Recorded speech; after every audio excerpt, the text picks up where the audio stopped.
मोक्षमार्गदाता नमो राजचंद्र प्रभुसार। उर्वशी समौरे वसो सदा परम आधार। जेणे जाण्यो खरो आत्मा, आत्माने अन्यन्यने। अक्षय पूर्ण ज्ञानिते सिद्धने धन्य धन्य छे। अज्ञानतिमिरान्धानां ज्ञानाञ्जनशलाकया चक्षुरुन्मीलितं येन तस्मै श्रीगुरवे नमः। सत्श्रुतने नमस्कार, तारक त्रिपुटीने नमस्कार, असीम उपकारी आत्माने नमस्कार, मावित्रोने नमस्कार, मावित्र સમાન મુરબ્બીઓ, મુમુક્ષુને નમસ્કાર। પરમ કૃપાળુદેવ પ્રણીત વચનામૃતજી અંતર્ગત વચનામૃત ક્રમાંક પત્રાંક 21, એમાં આપણે લગભગ 23 વચન સુધી યથાશક્તિ વિચારણા કરી આજે આગળ જવાનો પ્રયાસ કરીએ। 23મું વચન હતું, આ સંસારને શું કરવું? અનંતવાર ભોગવેલી થયેલી માને આજે સ્ત્રી રૂપે ભોગવીએ છીએ, તો સંસાર શું એની વિચારણા કરતા હતા, લગભગ પૂરી કરી। એમાં એક સંસ્કૃતમાં શ્લોક છે, બહુ મજાનો છે કે દુઃખા અંગારક તીવ્ર સંસાર અયમ મહાનસો ગહન ઇહ વિષયામૃત લાલસ માનસ માર્જાર માનિપત માનિપત માનિપત માનિપત જુદું છે। આ સંસાર તે એવું ઊંડું રસોડું છે, એવા ઊંડાણવાળું રસોડું છે। આપણે સામાન્ય રીતે કૂવો કહીએ છીએ, અહીંયા સુભાષિતકારે લખ્યું છે કે એવું રસોડું છે અને એવું ઊંડું રસોડું છે કે જેમાં દુઃખના જ તીવ્ર અંગારા કોયલા કોલસા ભરેલા છે। તો હે વિષયરૂપી અમૃતની લાલસાવાળા બિલાડા, કોઈ પણ માણસને, કોઈ પણ સંસારીને સંબોધીને કે વિષયમાં તે અમૃત માન્યું છે, વિષય તો વિષ કહેતા ઝેર, તેમ છતાં વિષયરૂપી અમૃત અને એની લાલસાવાળા હે બિલાડા, તું આ સંસારમાં પડીશ નહીં, માં નિપત, એમાં પડીશ નહીં, પડીશ નહીં, પડીશ નહીં। પડવું એટલે ક્યાંકથી પડવું, જ્યાં હોય ત્યાંથી પડી જવું। તો કે પહેલાં માતાના ઉદરમાં ગર્ભના ખાડામાં તું પડ્યો, ત્યાર પછી જન્મનું દુઃખ સહન કર્યું, ત્યાર પછી યુવાવસ્થા આવતા આ સંસારની રમણી નાયક રૂપ, એટલે તું એમાં પડી ગયો અને એમાંથી ઊંચો જ ના આવ્યો, અને જ્યાં ઉઠ્યો ત્યો જેને ભજન કુર બીચ મેં લીયો માર, એક કનક રૂકામિની દો મોટી તલવાર, એટલે કાંતાનો મોહ કે કંચનનો મોહ કે કામિનીનો મોહ, એટલે એમાં તું પડી જાય અને રમણી છે અને એમાં નથી પડતો, તો વૃદ્ધાવસ્થામાં માનો કે નથી તો એના વિરહનું દુઃખ છે, જતી રહે છે તો એનું દુઃખ છે, અને જો હોય છે તો પણ એ જ નાયક નાયિકા થઈને રહે છે એનું દુઃખ છે, અને વૃદ્ધાવસ્થામાં પાછું માનો કે સ્ત્રીનો વિરહ થઈ ગયો તો એ દુઃખ છે જ, સ્ત્રીનો વિરહ નથી થયો તો વૃદ્ધાવસ્થા વાર્ધક્ય જેવું છે કે સ્ત્રી તરફથી થતા અપમાનનું ભયંકર દુઃખ છે। એટલે તું ગર્ભથી, જન્મથી, યુવાવસ્થાથી, પ્રૌઢાવસ્થાથી અથવા વૃદ્ધાવસ્થામાં ક્યાંય સુખી નથી। તું વિચાર, આ સંસારમાં તું પડીશ જ નહીં।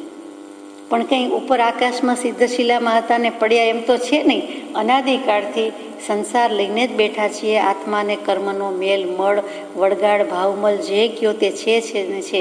કુકડી પહેલાં કે ઈંડું પહેલાં આપણે વિચાર્યું હતું કે બંને અનાદિકાળથી છે, એવી રીતે એને કર્મ પણ અનાદિકાળથી જ લાગેલા છે, એટલે કાંઈ એમાં વિચારવા જેવું હવે રહેતું નથી, સ્વીકારી લેવા જેવી વાત છે કે એમ જ સંસાર છે, પછી પડી ગયા એમ નથી, પણ સંસારમાં પડેલા જ છીએ। હવે વધારે પડવું નથી, હવે એમાંથી બેઠું થઈ જવું છે, ઊભું થઈ જવું છે અને મોક્ષ પ્રત્યે દોડતું ચાલતું થઈ જવું છે। એટલે અહીંયા આ સુભાષિતમાં ઘણું કહી દીધું।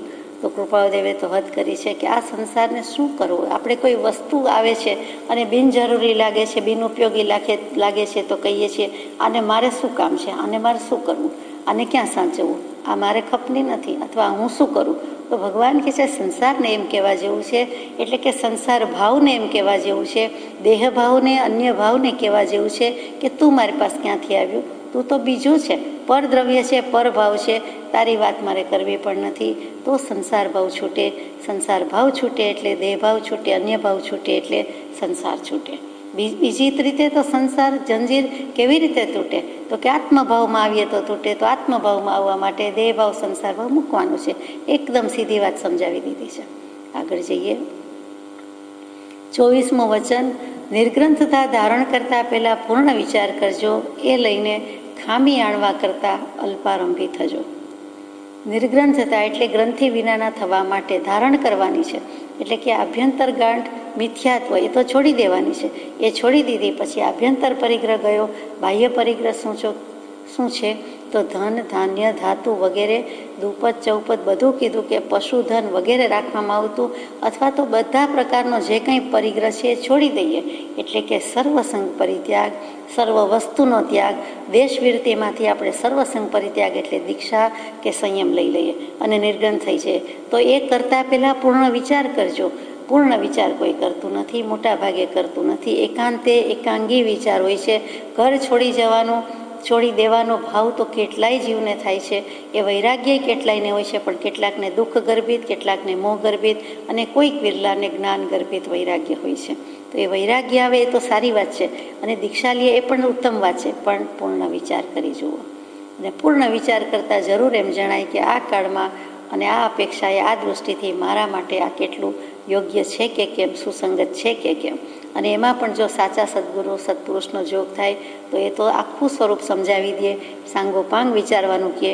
એટલે લઈને ખામી આણવા કરતાં વિચારજો.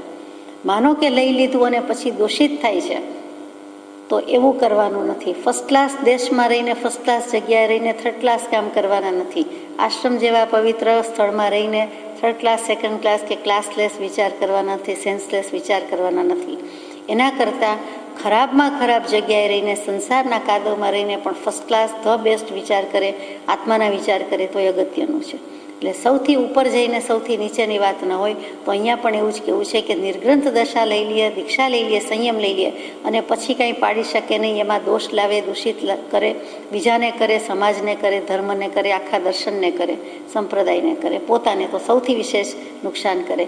તો એ ખામીવાળું, ખોટવાળું થાય એના કરતાં અલ્પ આરંભી થજો. હિંસા તો થાય છે, ગૃહસ્થાવાસમાં કેટલીક હિંસા તો છે જ. તો અલ્પ આરંભ, અલ્પ પરિગ્રહ. અહીંયા આરંભ એટલે હિંસાની જ વાત છે. સમરંભ, સમારંભ, આરંભ, મન વચતન કીને પ્રારંભ.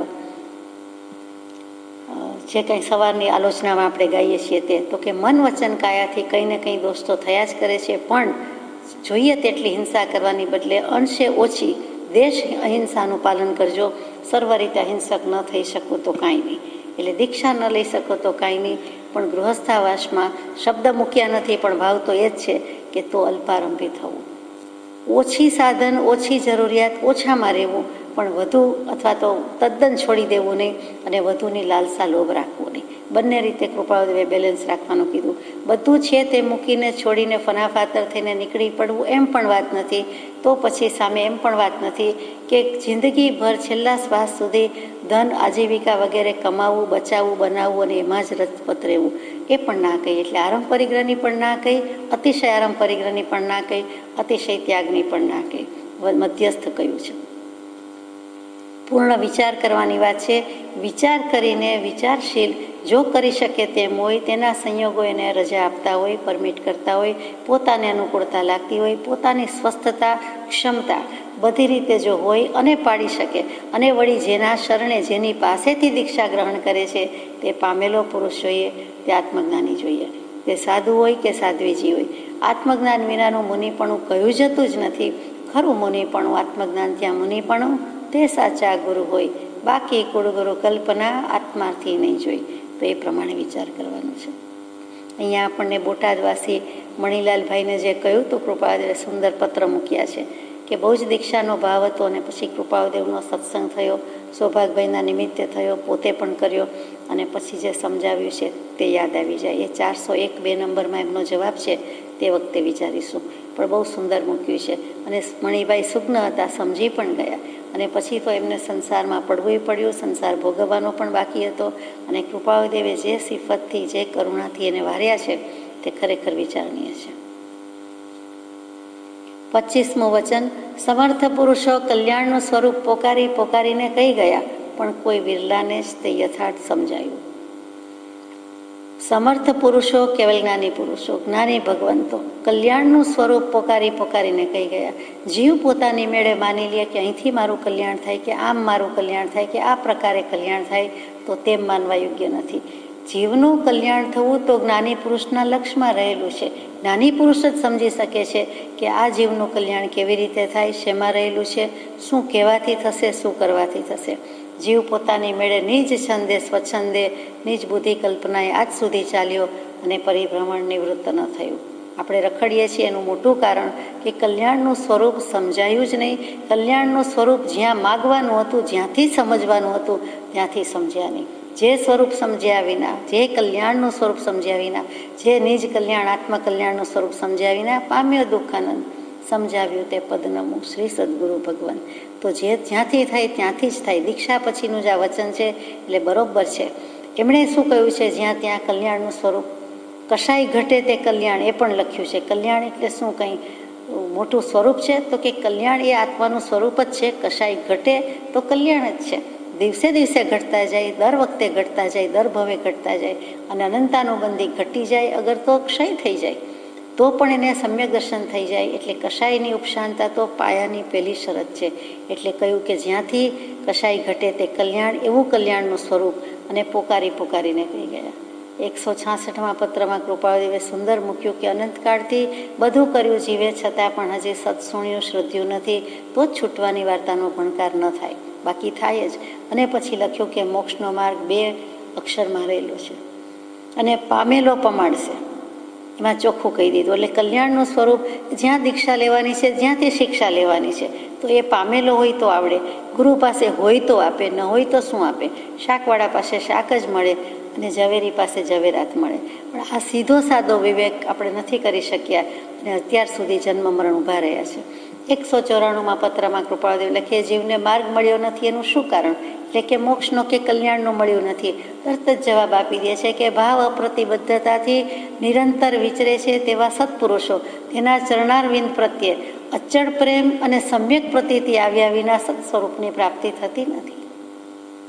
હવે એવા પુરુષો ક્યાં શોધવા? તો કે જે થઈ ગયા છે એના પ્રત્યે અચળ પ્રેમ છે, એના પ્રત્યે સમ્યક પ્રતીતિ આવી છે. કૃપાળુદેવ થઈ ગયા એમ માનનારા માને. આપણે તો માનીએ કે કૃપાળુદેવ હતા, છે અને રહેશે. તો એવા જે પુરુષો થઈ ગયા છે એમના પ્રત્યે આપણને સમ્યક પ્રેમ છે અને અચળ પ્રેમ છે. સમ્યક પ્રતીતિ છે, પ્રેમ છે, થોડોક છે, અચળ નથી. દેવોના ડગાવ્યા ડગ્ય નહીં તેવો નથી. અથવા તેવો આવી જાય તો પોતાના શુદ્ધાત્મા પ્રત્યે જ પ્રેમ શ્રદ્ધા થઈ જાય અને પામી જાય, પરિણત આત્મા થઈ જાય, સમ્યક દૃષ્ટિ થઈ જાય. એવી જ રીતે સમ્યક પ્રતીતિ, થોડીક પ્રતીતિ આવે, અંશે પ્રતીતિ આવે કે છે તો જ્ઞાની. ત્યાં સુધી તો માંડ જિંદગીના અંતે આવ્યા, પણ પછી જ્ઞાની છે, જો માન્યા છે તો માણવાના છે, તો એના વચનને માન્યતા કરવાની છે. માનવું અને માણવું, જો એ માની લે તો એનું કામ થઈ જાય. એટલે પ્રભુશ્રીજીના બોધમાં વારંવાર આવે કે વાત છે માન્યાની. એટલે ત્યાં પણ કહી દીધું કે આ થઈ શક્યું નથી. ઉપદેશ છાયામાં તો વારંવાર આવે છે કે કલ્યાણ આ રીતે થાય, પણ કોઈક વિલ્લાને જ તે યથાર્થ સમજાયું. સાવ સાચું જેને સમજાય છે તે સાવ સાચો થાય છે, એ સમ્યક દૃષ્ટિ થાય છે, જ્ઞાની થાય છે, કૃપાળુદેવ જેવો થાય છે. એટલે કે યથાર્થ સમજે છે, આત્માને સમજે છે. શુદ્ધાત્માની પ્રતીતિ પોતાને આવી જાય છે, પોતાને તેના પ્રત્યે પ્રેમ શ્રદ્ધા પ્રગટી જાય છે, પણ એ નથી થઈ શક્યું, એ હકીકત છે. 26મું વચન છે, સ્ત્રીના સ્વરૂપ પર મોહ થતો અટકાવવાને વગર ત્વચાનું તેનું રૂપ વારંવાર ચિંતવવા યોગ્ય છે. જો પુરુષને સ્ત્રીના સ્વરૂપ પર મોહ થતો હોય, સ્ત્રીને સ્ત્રીના સ્વરૂપ પર મોહ થતો હોય, એ અટકાવવો હોય તો ત્યાં ટકવાનું નથી, ત્યાં સ્થિર થવાનું નથી. એ એક વાત. બીજું કે એનું ત્વચાનું રૂપ વારંવાર ચિંતવવા યોગ્ય છે. ચામડી જ છે, બીજું કાંઈ નથી. એના 7 પડ છે, એમાંનું એક પડ આડું અવળું થઈ જાય, ત્રીજા ચોથા પડમાં હલચલ મચી જાય તો બધા જ સફેદ ડાઘ નીકળી પડે છે. તો પછી એ ત્વચાનું કામ શું છે? અને એ ત્વચાની નીચે સેજ ખોદીએ, સેજ જોઈએ, સેજ છોલીએ, સેજ જો જોવા જઈએ બીજાનું કે પોતાનું, તો ખબર જ છે. જ્ઞાની પુરુષે કીધું છે, દેહના ડૉક્ટર્સ પણ કહે છે, શીખડાવવામાં આવે છે કે હાડ, માંસ, ચામડી, ધાતુ શું છે? શુક્ર, મજ્જા, વીર્ય, લોહી, શોણિત, જે કયો તે, એમાં 7 ધાતુ ને 7 ઉપધાતુ રહેલી છે. અસુચિનો ભંડાર છે, અસુચિનો ખજાનો છે, નરકની ખાણ છે, બદફેલની ખાણ છે. અને એમાં શું કામ મોહ કરવો? કરીને ક્યાંય ન કર્યો તો કે સ્ત્રી અને એના ઉપર મોહ, અને એની પણ ત્વચા વિનાનું રૂપ વિચારવું, એમાં કાંઈ કરવા જેવું નથી. ચેતન વિનાનું શબ, એના પ્રત્યે કોઈને મોહ થતો નથી. એક સમય પહેલાંનું 1 મિનિટ પહેલાં એ જીવંત હતા તો બધું જ હતું, પણ હવે નિશ્ચેતન થઈ કાયા, એના પ્રત્યે કોઈ મોહ નથી. એ જેમ ઉખડી જાય છે કે સમજી શકાય છે, એવી જ રીતે આ ચામડી આપણી નજર સામે છે, આપણા ઉપર રહેલી છે, એ ચામડીની નીચે તો બધી જ અશુચિ છે. તો પછી ઉપરથી દેખાય છે, બાહ્ય ચામડું છે, ચામડી છે, તો આપણે કંઈ મોચીની દૃષ્ટિ, ચમાડની દૃષ્ટિ રાખવાની નથી કે જ્યાં હોય ત્યાં એને ચામડું દેખાય. આપણને પણ ચર્મ દૃષ્ટિ જ હોવી જોઈએ કે જ્યાં હોય ત્યાં બધું ચામડું દેખાય, એટલે કે દેહ દૃષ્ટિ લાગે તે મૂકી દઈએ કે અરે આ તો ચામડું, આ તો દેહ, એમાં મોહ, માયા, મમતા, પ્રીતિ મને શોભે જ નહીં. એટલે એમ વિચારવા જેવું છે. વળી એક જગ્યાએ એમ આવે છે કે એના એક અવયવ જુદા જુદા વિચારવા જેવું છે. પછી કોઈને કોઈના પ્રત્યે મોહ ન થાય. એકલા કાન વિચારે તો મોહ થાય, એકલી આંખ, એકલું નાક, એકલો હાથ, એકલો પગ, એકલા નખ, ફેંકી દેવા જેવી વસ્તુ વાળ અને નખ, અને એના પ્રત્યે જીવને કેટલું સૌંદર્ય માને અને કેટલી રુચિ, કેટલી પ્રીતિ. વિચાર કરીએ તો પણ વિચાર થઈ જાય એવું છે, કમકમા આવે એવું છે કે આમાં હું શું ખડી રહ્યો કે પડી રહ્યો છું. નખ અને વાળ કોઈને ક્યાંય રસ્તામાં આવે તોય ગમે નહીં, જમવામાં આવે તોય ગમે નહીં, ક્યાંય પડ્યા હોય તોય ગમે નહીં, અને વળી દરરોજ વધે અને ઉતારી દેવાના અથવા કપાવી દેવાના અથવા એને સાર સંભાળ રાખવાનું પણ ગમતું નથી. તો પારકી વેઠ ગણીને સાર સંભાળ રાખવી પડે કે આનું શું કરવું, એટલે રાખવું પડે. એમાં મોહ માયા કરવા જેવું નથી. વળી વાળ તો સૌંદર્ય વૃદ્ધિનું એક કારણ છે, એટલે એ પણ કરવા જેવું નથી કે એનાથી પણ કોઈ જીવ લબદાતો હોય, લોભાતો હોય તો વાળની શોભા પણ કરવા જેવી નથી. કૃપાદેવે તો મહાનીતિમાં કહી દીધું, વાળમાં તેલ નાખવું નહીં. એટલે કેટલું બધું કહી દીધું. તો ફેશનથી તેલ ન નાખવું એમ નહીં, પણ એટલો સમય બચે, એટલી મરામત બચે, એટલી એની સાર સંભાળ ઘટી જાય, એટલે કે વાળ પ્રત્યે મોહ ઘટી જાય તેવા બધા જ નુસ્ખા કયો, ઉપાય કયો કે યુક્તિ કયો આપણને સમજાવી છે. 27મું વચન છે, કુપાત્ર પણ સત્પુરુષના મૂકેલા હસ્તથી પાત્ર થાય છે, જેમ છાશથી શુદ્ધ થયેલો સોમલ શરીરને નિરોગી કરે છે. સોમલ જેને જોયું છે, અનુભવ્યું છે, એટલે કે ભણવામાં આવ્યું હોય, કેમિસ્ટ્રીમાં આવ્યું હોય અથવા વાંચવા જોવામાં આવ્યું હોય તો ખબર છે કેવું હોય. એક જાતનું ખનિજ રસાયણ, અને એને એસિડ કહીએ તો ખોટું નહીં. એસિડ જેમ ગમતો નથી છતાં એનો ઉપયોગ થાય છે બધી વસ્તુ સાફ કરવામાં, તેવી રીતે આ સોમલ નામનું એક ખનિજ, અને છતાં પણ ઝેર છે. અને એવા ઝેરને, ઝેર હોવા છતાં ખાંસી વગેરે કેટલાક દર્દમાં છાશ વડે શુદ્ધ કરીને, સાફ કરીને, એટલે કે છાશથી ધોઈને એને આપવામાં આવે છે. અને લગભગ બધા વૈદરાજ આ નુસ્ખો અજમાવે છે, આ યુક્તિ કરે છે. ડોશીશાસ્ત્ર પણ કરતું હશે, વૈદરાજ પણ કરતા હશે. અને એક સ્વીકારેલી વાત છે કે આ રીતે જો સોમલ હોય તો તેનો ઉપયોગ છે, તેનો ઉપકાર છે. પણ કેવી રીતે? તો કે ઝેર પણ અમૃત કરી નાખ્યું. તો સત્પુરુષના મૂકેલા હસ્તથી કુપાત્ર પણ પાત્ર થાય છે. કુપાત્ર કહેતા ઝેર, પાત્ર કહેતા જ્યાંથી અમૃત પ્રગટશે તે. અમૃતનો સાગર આત્મા છે, એટલે કુપાત્ર આત્મા તો છે પણ હજુ ઝેરી છે, કશાયી છે, બધી જાતનું ઝેર ભર્યું છે. આત્માનું અમૃત પ્રગટી શકે પણ પ્રગટે તેવું કોઈ એનું આચરણ કે વિચારણા નથી, માટે એને કુપાત્ર કહ્યું. તો એના આચાર વિચારનું ઠેકાણું નથી, એટલે સત્શીલની બદલે કુશીલ કુપાત્રવાળો છે, એટલે એને કહી દીધું કે ઝેર છે. તો કુપાત્ર જેવો કુપાત્ર પણ જો સત્પુરુષ હાથ મૂકે તો પાત્ર થાય છે, એટલે કે સત્પુરુષની કૃપા થાય છે તો કૃપા પાત્ર થાય છે. કોઈ જાદુઈ ચમત્કાર નથી થતો, હાથ મૂક્યો એટલે બધા રોગ દર્દ જતા રહ્યા અને એનો ભવરોગ પણ નિર્મૂળ થઈ ગયો. પણ સત્પુરુષની કૃપા વિના કાંઈ થતું નથી. જે કંઈ એક અંશાતાથી માંડીને પૂર્ણ કામતા સુધીની સમાધિ છે તેનું મૂળ કારણ તો સત્પુરુષ જ છે. આ ભવમાં જન્મ્યા ત્યારે પણ આગલા ભવમાં કોઈક આરાધના કરી હોય, સારી કે માઠી, સમ્યક કે અસમ્યક, પણ જે કાંઈ કર્યું હોય શુભાશુભ તેનું તો આ ફળ છે. એટલે કાંઈક કર્યું હોય ત્યારે પણ એ સત્પુરુષની કૃપા વિના નથી. એની કૃપા થઈ હોય તો સત્પુરુષ જેવો શબ્દ પણ સાંભળવા મળે, વાંચવા મળે કે લખવા મળે. એટલે સત્પુરુષની કૃપા વિના કાંઈ નથી એમ કેવું છે. તો ઝેરી પણ અમૃતવાળો થઈ જાય છે, અમૃતમય થઈ જાય છે. પછી દૃષ્ટાંત આપ્યું સમજાય, એટલે કે જેમ છાશ છે એ અમૃત છે, એનાથી સાફ કરવામાં આવે છે, એટલે પેલું ઝેર છે એ પણ અમૃત અથવા દવા થઈ જાય છે. આ રીતે ઔષધ સમાન વપરાય છે. તો સત્પુરુષ, એની કૃપા અને એનું કીધેલું જે કાંઈ માનીએ, આજ્ઞા માનીએ એટલે ઔષધ છે અને પુરવાર થાય છે. એટલે સદગુરુ આજ્ઞા જીન દશા નિમિત્ત કારણ માય. અને બીજું પણ કહી દીધું કે ઔષધ વિચાર ધ્યાન. ત્યાં પણ જો કાંઈ પથ્યાનો વિવેક કરવો હોય તો કૃપાળદેવ સત્પુરુષની આજ્ઞાનો પણ વિચાર કરવા જેવો છે.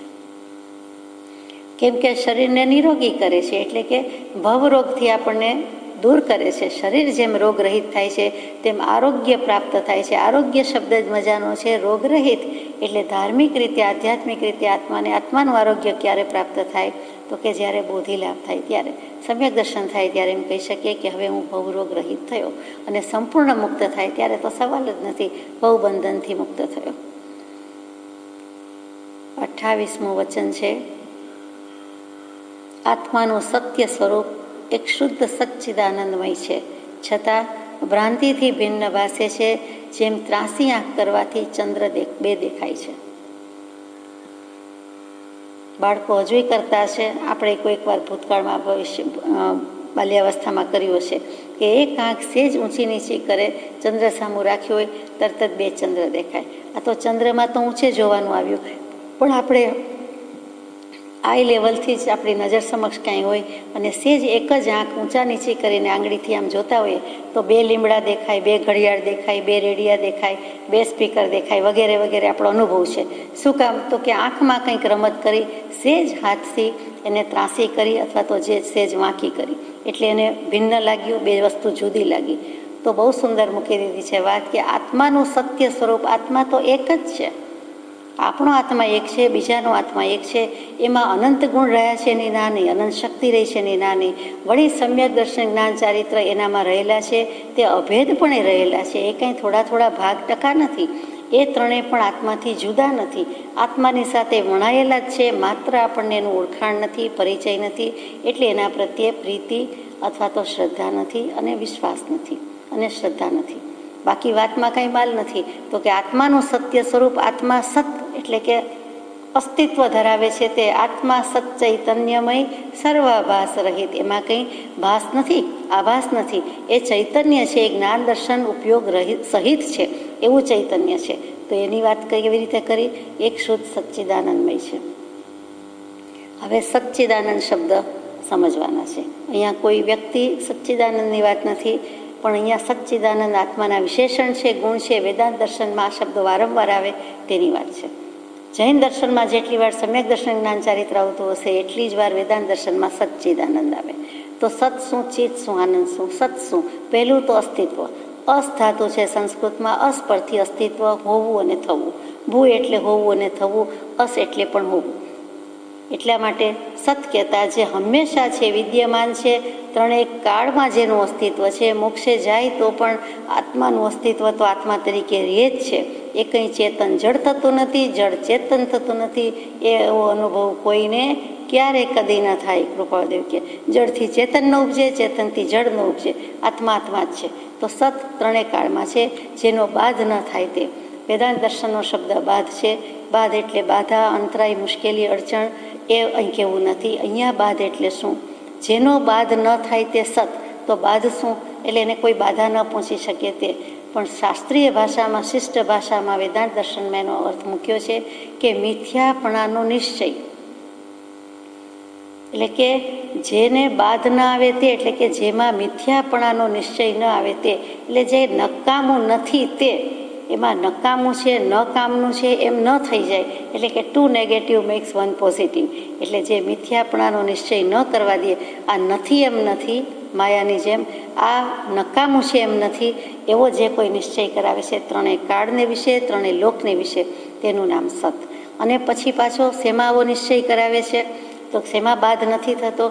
તો કે એની જે અવસ્થા છે તે કાં તો જાગૃત અવસ્થા છે, કાં તો સુષુપ્ત અવસ્થા છે, અને કાં તો સ્વપ્ન અવસ્થા છે. આ 3 દશાની, 3 અવસ્થાની, 3 હાલતની વાત પણ વેદાંત દર્શનમાં વારંવાર આવે. એ સમજવું જ પડે. સ્વપ્ન અવસ્થા, જાગૃત અવસ્થા, સુષુપ્તિ અવસ્થા. અહો સત્પુરુષના વચનામૃત કેવા? સુષુપ્ત ચેતનને જાગૃત કરનાર, સુપ્ત સૂઈ ગયેલો, સુષુપ્ત સારી રીતે ઊંઘતો, સારી રીતે ઊંઘી ગયેલો, ગાઢ નિદ્રા, ગાઢ મિથ્યાત્વ, અરે મિથ્યાત્વ, એમાં ઊંઘતા જીવને કહે છે એને પણ જાગૃત કરી દે. સૂઈ ગયો છે, સાવ સૂઈ ગયો છે, ભર ઊંઘમાં છે, એને પણ બેઠો કરી દે, ચેતતો કરી દે, જાગતો કરી દે. અને અચાનક કરી દે તો કે ઓ અરે કોઈ બોલાવે ને જેમ જાગતો થઈ જાય, એવા સત્પુરુષના ટંકોત્કીર્ણ વચન. એવું આત્માનું સત સ્વરૂપ કે જ્યાં સત જ ગાયું છે, અનંત નામો એ કહેવાયું છે 208 વગેરે પત્રોમાં. તે સત એને ગમે તે નામ આપો, એને પરમાત્મા કયો, એને સંત કયો, અથવા એને ઈશ્વર, અલખ, નિરંજન, પરબ્રહ્મ વગેરે કેટલાય વિશેષણથી નવાજીશ કરેલી છે. તે બધું જ સત, સતને સત. એ સતનો શું અર્થ કર્યો? તો કે જાગૃત, સ્વપ્ન, સુષુપ્તિ એ ત્રણેયમાં જેનો બાધ ન થાય તે. એટલે કે ત્રણેય અવસ્થામાં આત્મા તો રહે જ છે. એ જ આત્મા ગર્ભમાં હતો, એ જ આત્મા બાળક, એ જ આત્મા યુવાન, એ જ આત્મા વૃદ્ધ થયો, કંઈ બીજું નથી. એટલે અવસ્થા પર્યાય પલટાઈ ગઈ, અવસ્થાંતર થાય છે, પર્યાય બદલાય છે, દશા બદલાય છે, હાલત બદલાય છે, એ ફેર પડે છે. પણ આત્માનો જે તત્વ છે, જે દ્રવ્ય છે, એમાં કોઈ મિનમેક નથી. અંતકાળમાં નરકમાં જઈ આવ્યો, દેવમાં જઈ આવ્યો, કેટલાય દુઃખ ભોગવ્યા, કેટલાય સુખ ભોગવ્યા. એકેય આત્મપ્રદેશ ખાંડો, વાંકો, ચૂકો થયો નથી, ખોડો થયો નથી. એ આત્મપ્રદેશમાં કોઈ ફેર નથી. અસંખ્યાત આત્મપ્રદેશ એટલે અસંખ્યાત આત્મપ્રદેશ, એમાં એક ઓછો વધતો નહીં, કે વધઘટ નથી, તેમ કંઈ નુકસાન પણ થયું નથી, તેમ વધ્યોય નથી. એટલે સર્વ અવસ્થાને વિશે ન્યારો સદા જણાય, પ્રગટ રૂપ ચૈતન્યમય એ એંધાણ સદાય. એનો જ્ઞાન દર્શન ઉપયોગ છે, એ જ મુખ્ય છે, એ જ ચેતન છે. એ જો બે ઉપયોગ ન હોય, એ ઉપયોગ શું છે? તો કે જ્ઞાન દર્શન આંખ છે, જ્ઞાન દર્શન ગુણ છે, એની પર્યાય છે, એનું પરિવર્તન છે, એનું પલટન છે, બીજા કંઈ ભારેખમ શબ્દો નથી. એ જ છે ને એ જ આપણું લક્ષણ છે. ત્યાંથી તો આપણે જુદા પડીએ છીએ. જીવ અને અજીવને જુદા પાડતું કોઈ લક્ષણ હોય તો એ ઉપયોગ છે. આગળ જઈએ, આ જ વસ્તુમાં આગળ જઈએ. આ સતનો અર્થ હતો. ચિત્તનો અર્થ શું છે? તો કે ત્રણેય કાળને જાણે છે માટે. ત્રણેય કાળમાં આત્મા નથી એમ નથી, ચૈતન્ય છે, એટલે જ્ઞાન દર્શન ઉપયોગથી જાણે છે. દર્શન ઉપયોગ નિરાકાર છે, અને જ્ઞાન ઉપયોગ છે સાકાર છે, સવિકલ્પ છે. એટલે આ તે પેલું જાણે છે. આપણે આંખથી કાંઈ એમ જ કંઈક દેખાય છે, કાંઈ પ્રતિબિંબ પડે નહીં, પણ એમ જ છે, જગ્યા છે, અને કાંઈક છે એમ જે થાય છે તે દર્શન ઉપયોગ છે. પછી સેજ વિચાર આવી જાય છે અને નિર્ણય થઈ જાય છે.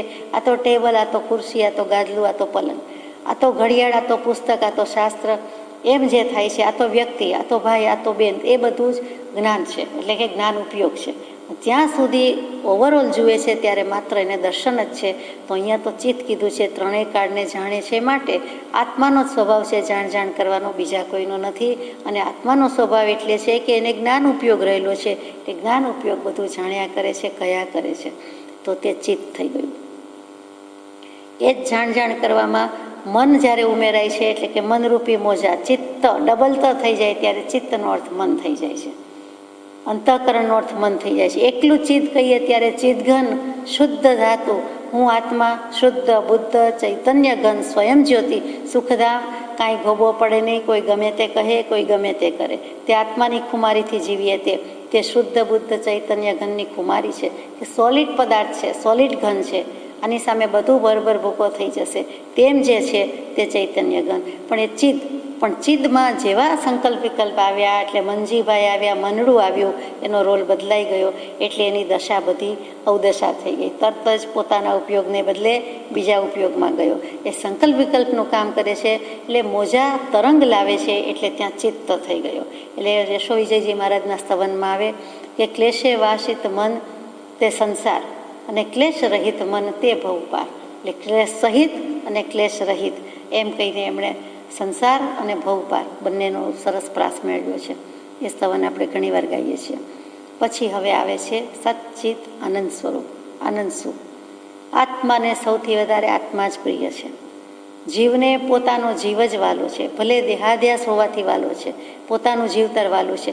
તો ત્રણેય કાળમાં તું તને પ્રિય છે, તું જ પરમ પ્રિય છે. એટલે હે આત્મન, તું આનંદ સ્વરૂપ છે.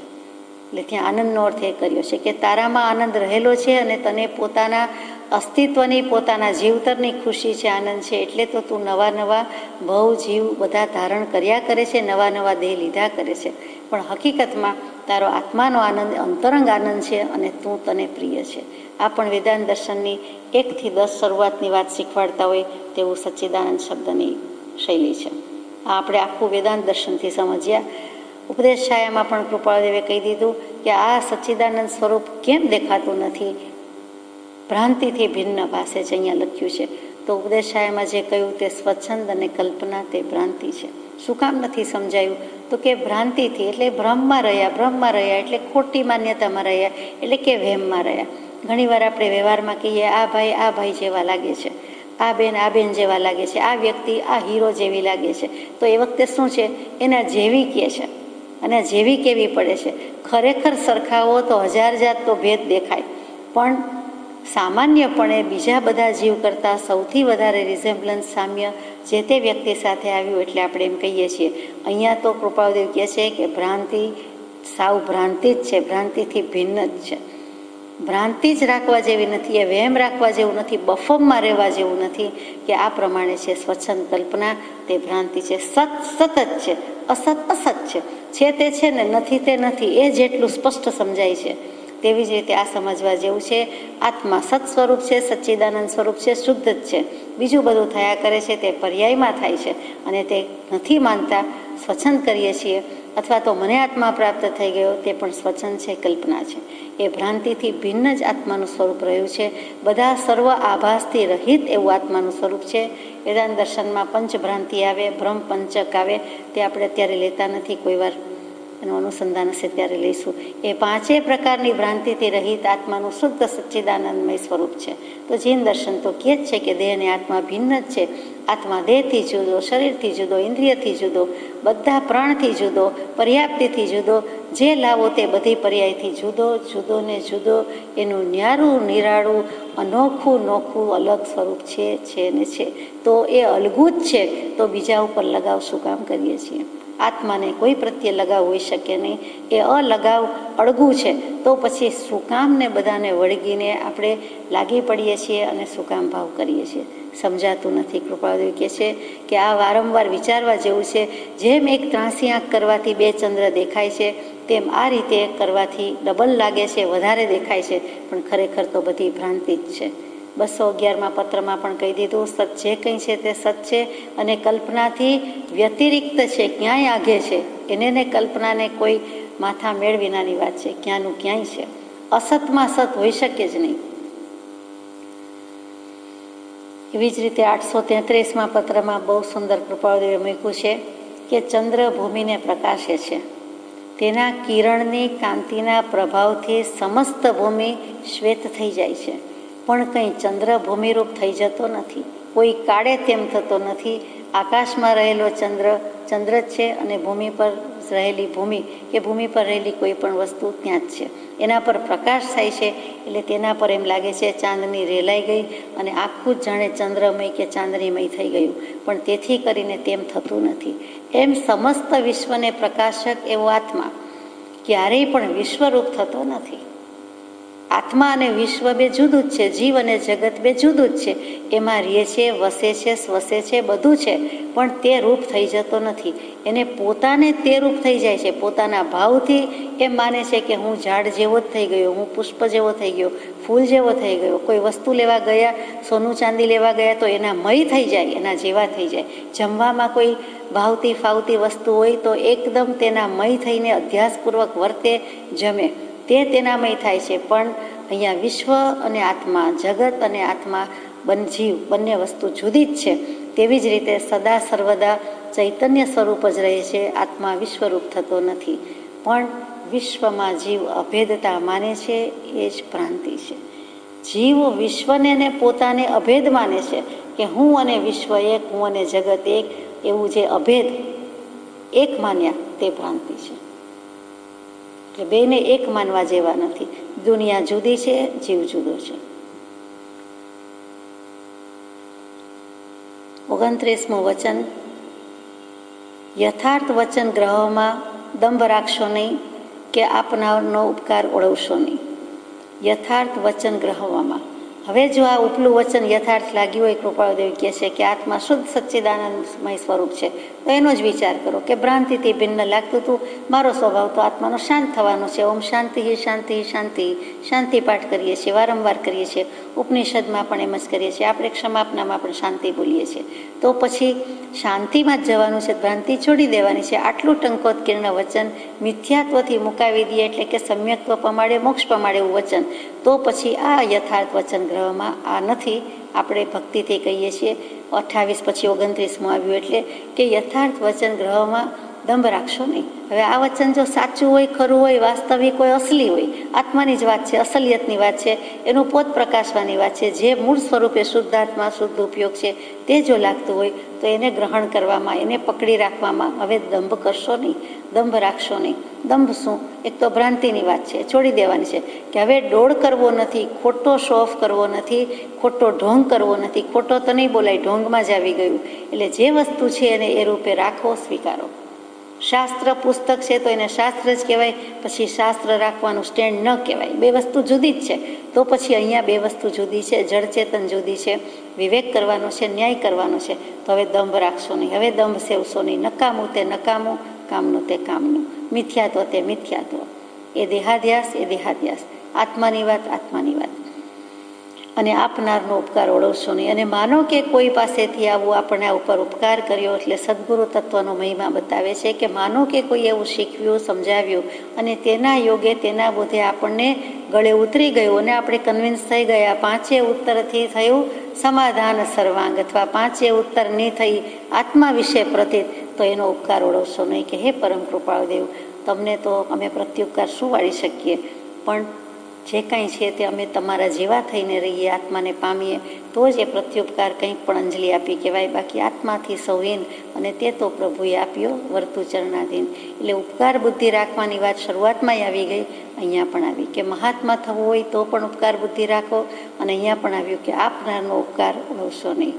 વ્યવહારિક દૃષ્ટિમાં પણ કોઈનો આટલો પણ ઉપકાર હોય, ભર ઉનાળામાં મુસાફરી કરતા હોય, ટ્રેનમાં જતા હોય, અગર કોઈ પણ વાહનમાં મુસાફરી કરતા હોય, અને પછી તે વખતે જે ટ્રેનની મુસાફરી વધારે બેસે છે, અને માનો કે કોઈક બહારથી સ્ટેશન આવે છે, આમ તો ટ્રેન સ્ટેશન પર પહોંચે, પણ બોલાય એમ કે સ્ટેશન આવ્યું, તો ત્યાં પહોંચે છે અને કોઈક ઠંડા પાણીની માટલીમાંથી એક ગ્લાસ ભરીને આપે, અને આપણે વોટર બેગ જગ સાથે રાખતા ન હોઈએ, પીવું ન હોય, પણ તે દિવસે ન જાણે કેમ પીએ, તો તે વ્યક્તિનો ઉપકાર પણ આપણને જીવતદાન આપ્યું હોય તેવું લાગે છે.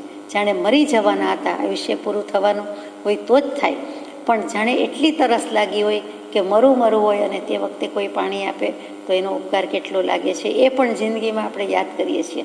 ભૂલી જઈએ છીએ, પણ પ્રસંગ આવીએ પાછું યાદ આવે કે તે વ્યક્તિનો ત્યારે તો ઘણો ઉપકાર હતો, પણ આજે પણ યાદ કરીએ તો ઘણો ઉપકાર છે એમ લાગે.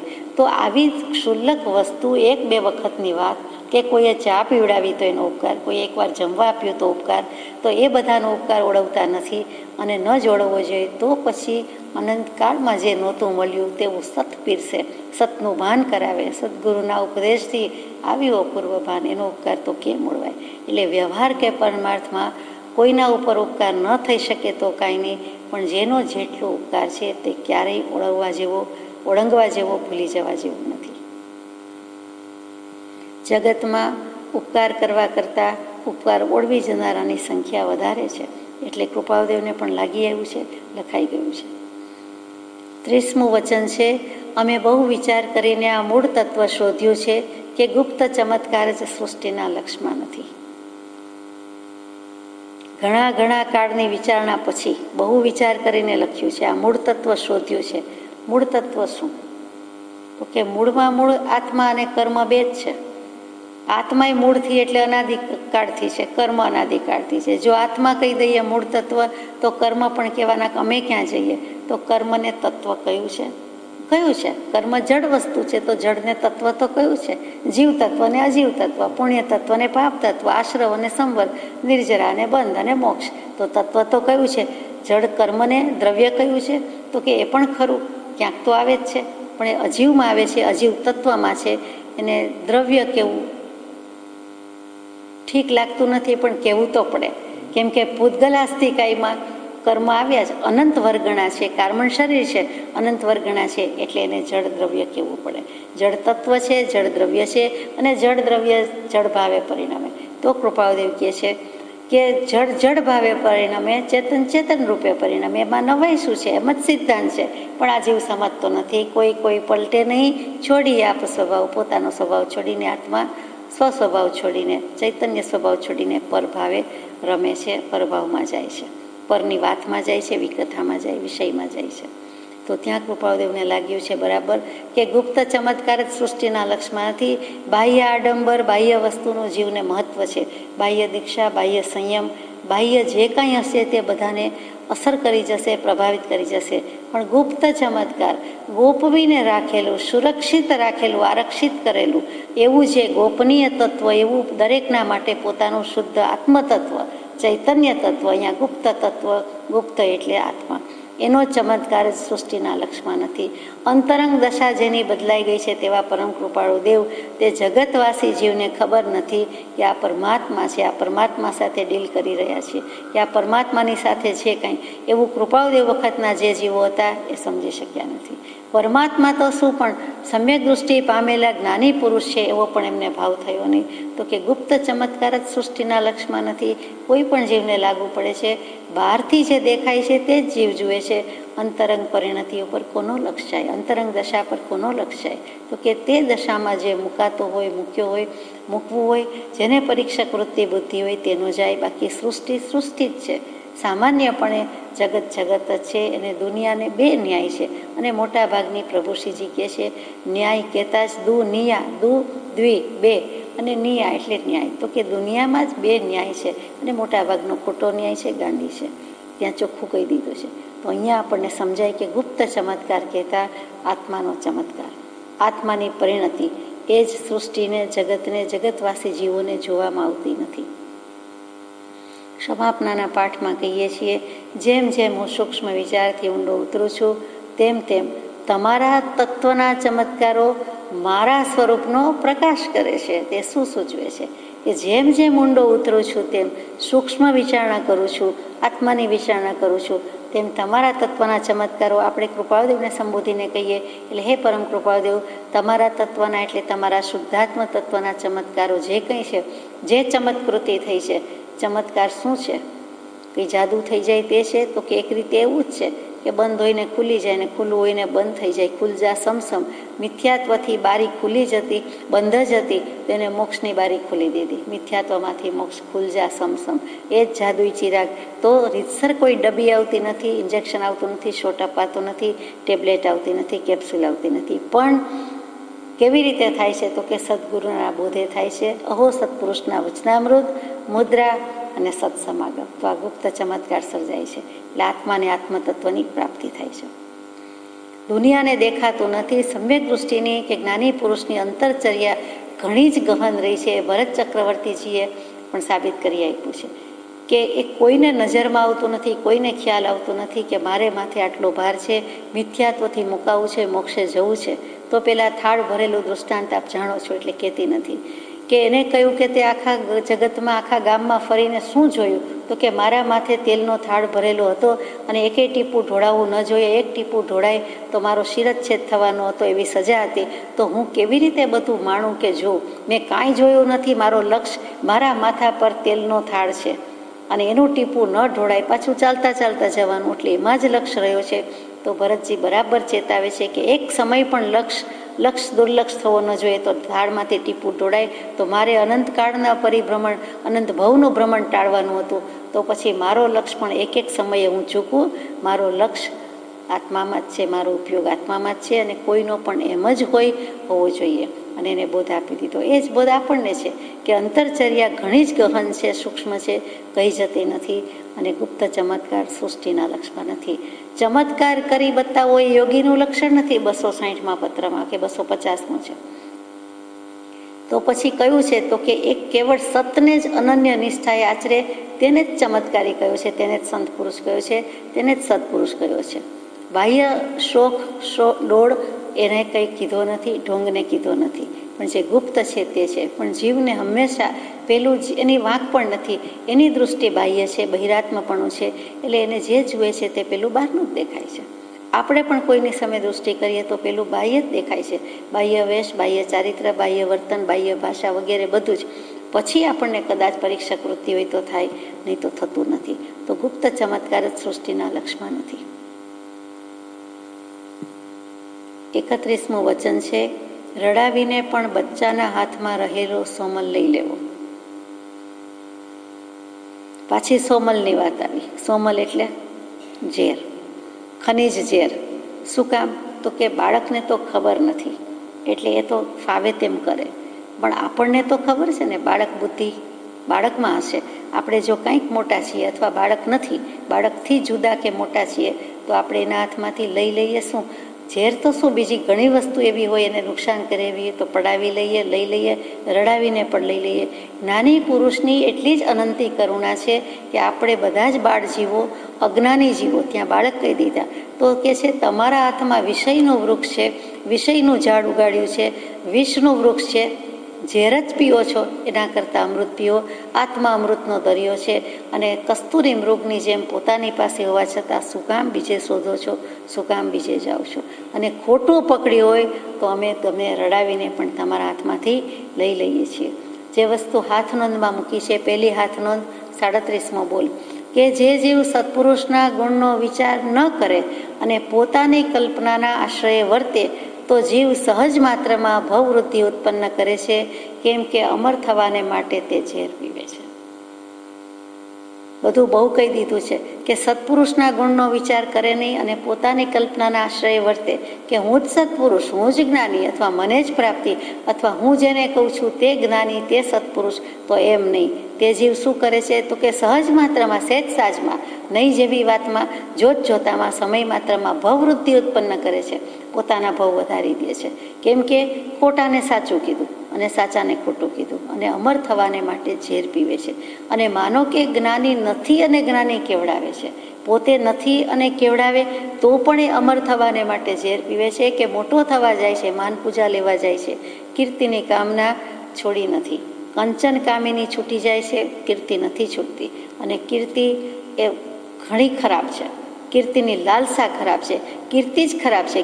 કંઈક કીર્તિ થાય તો એમ થાય ને કીર્તન કરવા જેવું તો એક પોતાનો આત્મા જ છે. એના કીર્તન કરો, એના ગુણગાન કરો, એની સ્તુતિ સ્તવના ભજન કરો કે શુદ્ધાત્મામાં આટલી શક્તિને આટલા ગુણ છે, હું કેમ સમજતો નથી, પ્રગટાવતો નથી.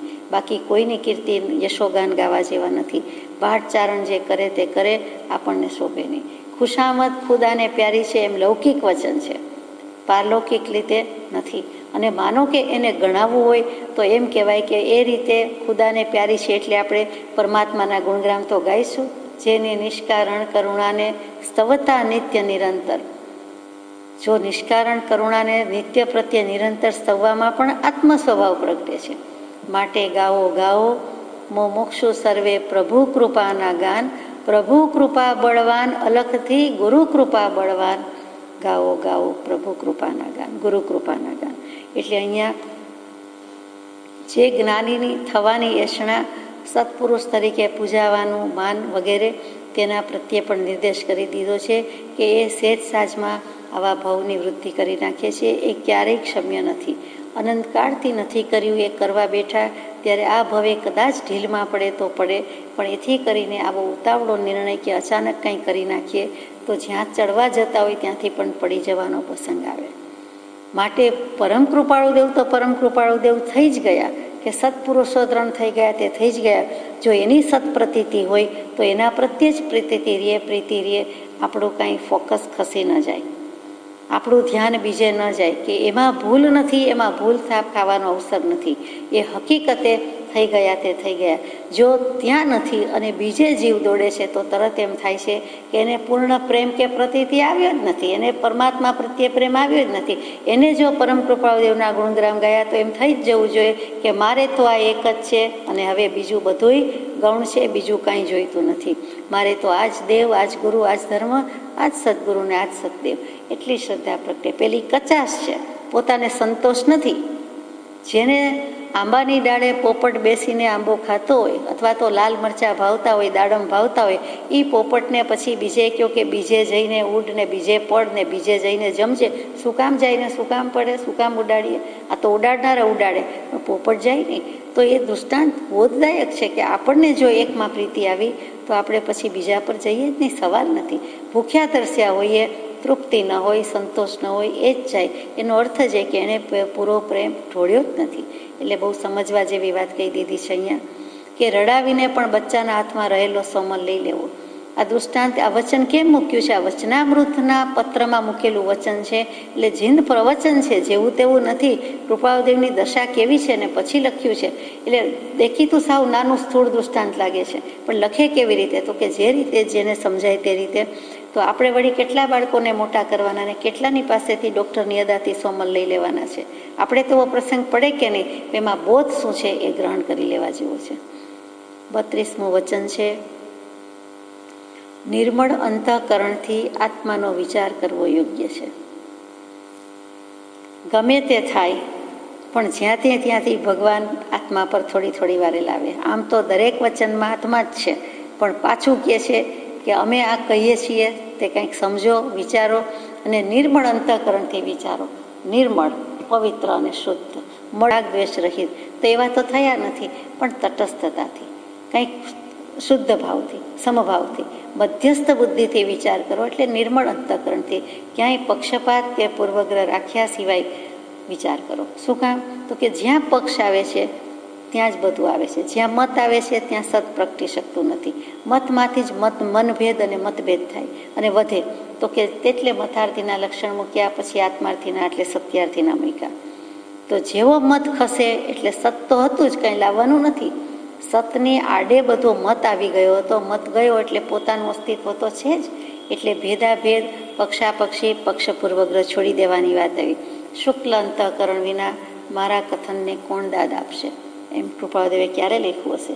શુક્લ અંતઃકરણ, કે જીવનું, સામા જીવનું પવિત્ર હૃદય હશે, અંતઃકરણ ચોખ્ખું સાફ હશે, તો જ મારા વચનને ગ્રહણ કરશે, મારી વાતને માન્ય કરશે. નહીંતર મારું કીધું કરવાના નથી, મારું માનવાના નથી.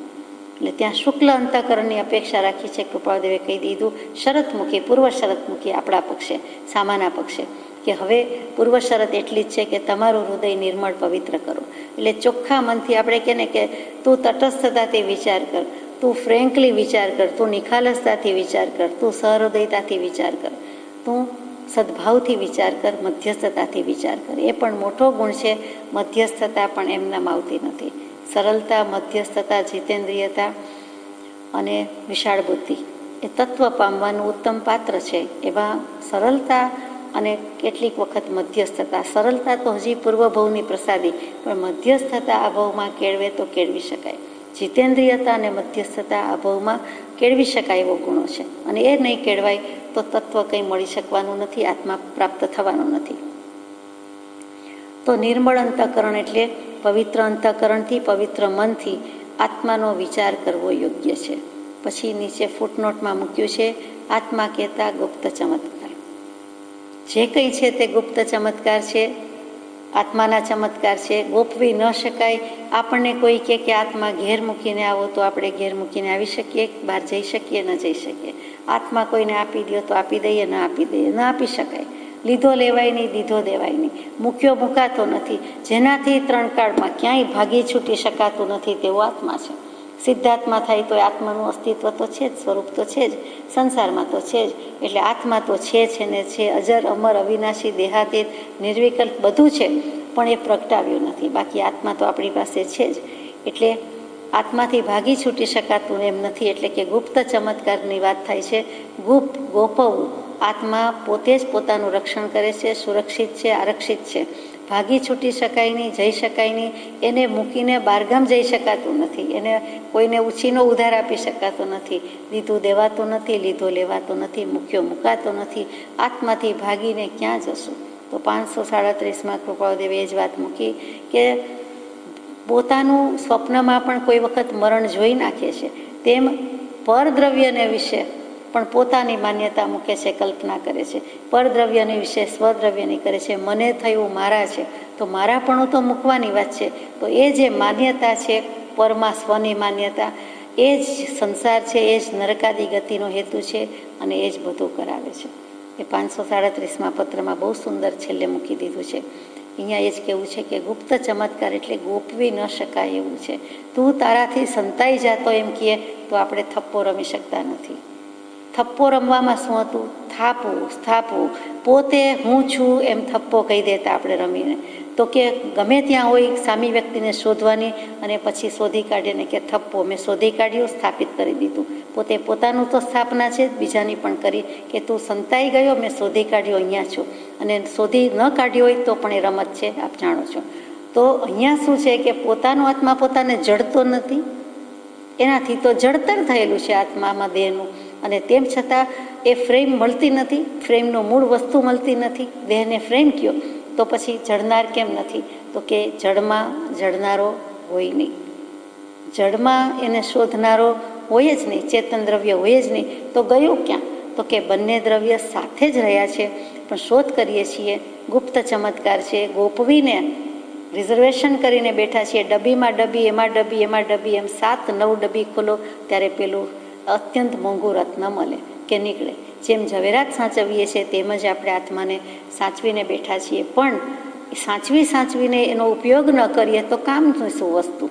ગમે તે પવિત્ર વસ્તુ હોય, શાસ્ત્ર વગેરે, અને સાચવીને મૂકવાનું કહ્યું હોય, આપણે સાચવીએ પણ વાપરીએ નહીં. માળા બહુ સુંદર છે એટલે રાખી મૂકીએ, પછી એકેય માળા કરીએ જ નહીં. 2 રાખી હોય તો બરાબર કે એક સાચવવા યોગ્ય ને એક વાપરવા યોગ્ય. આ તો આત્મા એક જ છે દરેકની પાસે. તો એને સાચવીને રાખ્યો પણ એનો ઉપયોગ કર્યો નહીં, એટલે કે એના ઉપયોગને આત્માના ઉપયોગમાં લાવ્યા નહીં, લાવી શકતા નથી. એ કેવું છે? જો લાવી શકીએ તો એ જ ગુપ્ત ચમત્કાર છે. પોતાની પાસે છે, માઈ જ રહેલો છે અને એને જ ઓળખતા નથી. આત્માની શંકા કરે આત્મા પોતે આપ, શંકાનો કરનાર તે અચરજ એહમાં. તો એ તો કરવા જેવું નથી. એટલે અહીંયા એમ સમજાય છે કે નિર્મળ અંતઃકરણથી, એટલે પવિત્ર આત્મા થઈને, શુદ્ધ હૃદય થઈને, મધ્યસ્થ હૃદય મન કરીને આત્માનો ગુપ્ત ચમત્કારનો વિચાર કરવો યોગ્ય છે.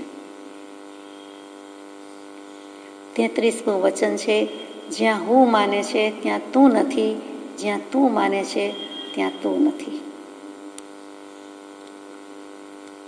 વેદાંત દર્શનનું સૂત્ર હોય એવું લાગે. સમજીએ. હું માને છે ત્યાં તું નથી, એમ આપણને હું અને તું ઇન્વર્ટેડ કોમાસ અવતરણ ચિહ્નમાં મૂક્યું છે. તો કૃપાદેવ જાણે આપણને એમ કહે છે, એટલે હું માને છે ત્યાં તું નથી. માનો કે હું, જ્યાં હું પણ માનું છું, હુંકાર કરું છું, ત્યાં તું નથી, ત્યાં હું જ રહ્યો. હું એટલે શું? અહંભાવ રહ્યો. પણ ત્યાં તું તો છે નહીં. એટલે કૃપાદેવ કહે છે તું તો કરતાય નથી, તું તો ભોગતાય નથી. તું શું એમ માની બેઠો છે કે મેં કર્યું, મેં હલાવ્યું, મેં ડ્રાઇવિંગ કર્યું, મેં રસોઈ બનાવી, મેં શીખવાડ્યું, હું સમજ્યો, મેં બંધાવ્યું, મેં બનાવ્યું. તો એ હું પદ છે, હુંકાર છે, એ ભૂલી જવા જેવું છે. એટલે બોધ આપે છે કે જ્યાં હું માને છે ત્યાં તું નથી. જ્યાં તું એમ માને છે કે હું એટલે હું ને મારું આપણે અધ્યાર રાખીએ છીએ. તો કે હું આવે ત્યારે જ મારું તારું આવે. તો કે હું માન્યું ત્યાં તે શું કર્યું? કરતાપણું ભોગતાપણું કાંઈ જ નથી. નિમિત્ત ઉપાદાનનો બધો સંબંધ છે. બાકી તે તું કંઈ કરતો નથી, કરી શકતો નથી. અને 5 સમવાય ભેગા થાય ત્યારે થાય છે. બાકી તારું અસ્તિત્વ શું છે? એટલે હું માનું છું ત્યાં તું નથી. આવું કંઈક મને સમજાય છે. ખરું તો આપ વિચાર કરજો. જ્યાં તું માને છે ત્યાં તું નથી, અને જ્યાં હુંની બદલે તું માને છે, એટલે કે આપણે પોતે કંઈક બીજી રીતે માનીએ છીએ, ત્યાં તું રહેતો નથી, તારાપણું પણ રહેતું નથી. હુંપણુંમાં મારાપણું આવ્યું, અને જ્યાં તું માને છે ત્યાં તું નથી. હવે આપણે એમ માનીએ કે ના, આ તો મેં નથી કર્યું, અથવા તો આ તો તે જ કર્યું, તો તેમાં પણ તું નથી રહેતો. ત્યારે જ્યાં તું માનવા જાય છે ત્યાં પણ તું રહેતો નથી, તારાપણું રહ્યું જ ક્યાં? હુંપણું નથી એટલે મારાપણું નથી. તો જ્યાં આપણે પછી હુંમાંથી તું પર આવ્યા, એટલે કે સામી વ્યક્તિ પર આવ્યા, સામી વસ્તુ પર આવ્યા, ત્યાં એને તું કહીએ છીએ. તું વગર તમે, અહીંયા તુંની વાત છે, હું અને તું. તો એને તું માનીએ છીએ, તું કહીએ છીએ કે તે આમ કર્યું, તો એ ત્યાં તું તો આવ્યો નહીં. એટલે તું એટલે હું, ત્યાંય તું તો રહ્યો જ નહીં, કારણ કે તું તો હુંમાં છે. તો પછી હું નથી તો તુંય નથી. એટલે તું બીજા ઉપર ગયો ત્યારે તે પરદ્રવ્ય થઈ ગયું. જેમ આપણે કહીએ કે મારું નામ આ છે, બીજાનું નામ આ છે. એટલે સ્વદ્રવ્યને વિશે સ્વદ્રવ્યનું નામ આવ્યું, પરદ્રવ્યને વિશે પરદ્રવ્યનું આવ્યું. તો હું અને મારામાં, બીજો બીજામાં, તો બધા પોતપોતાનામાં જ છે. તો મારું અને તારું આવ્યું ક્યાં? દરેકના દ્રવ્ય ક્ષેત્ર કાળ ભાવ તો જુદા છે. એટલે તું માને છે ત્યાં તું નથી, હું માનું છું ત્યાં હું નથી. તો પછી આટલું સમજાઈ જાય તો મોક્ષ થઈ જાય એવું છે, પણ સમજવું મુશ્કેલ છે. 34મું વચન, હે જીવ, હવે ભોગથી શાંત થા, શાંત વિચાર તો ખરો કે એમાં કયું સુખ છે.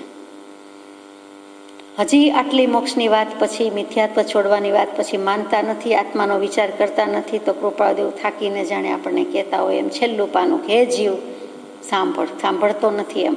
હવે ભોગથી શાંત થા, શાંત થા. ભ્રમથી શાંત થવાની વાત આવી, ભ્રાંતિમાંથી નીકળી જવાની વાત આવી. હવે ભોગ, ભોગ એટલે શું? તો કે કાંઈ પણ ભોગવવું, વાપરવું, ખાવું, પીવું.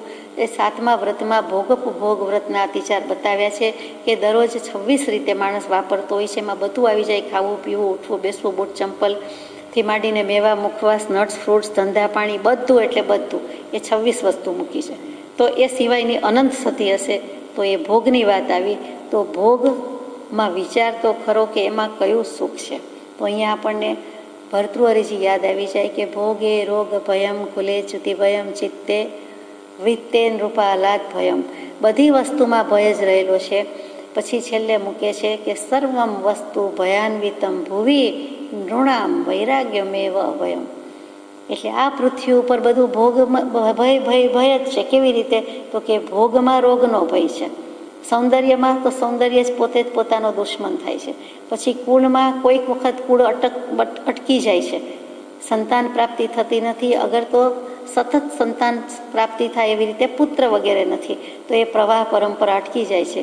એમ વધુ ધન હોય તો રાજા સરકાર લઈ જાય છે. એટલે બધાનો ભય રહેલો છે. પણ છેલ્લે અને માનમાં દૈન્યનો ભય છે, શત્રુનો ભય છે. રાજા હોય તો વળી બીજો રાજા શત્રુ કરશે. તો બધાનો ભય છે. એક વૈરાગ્ય જ અભય છે, સજાત્મ સ્વરૂપ.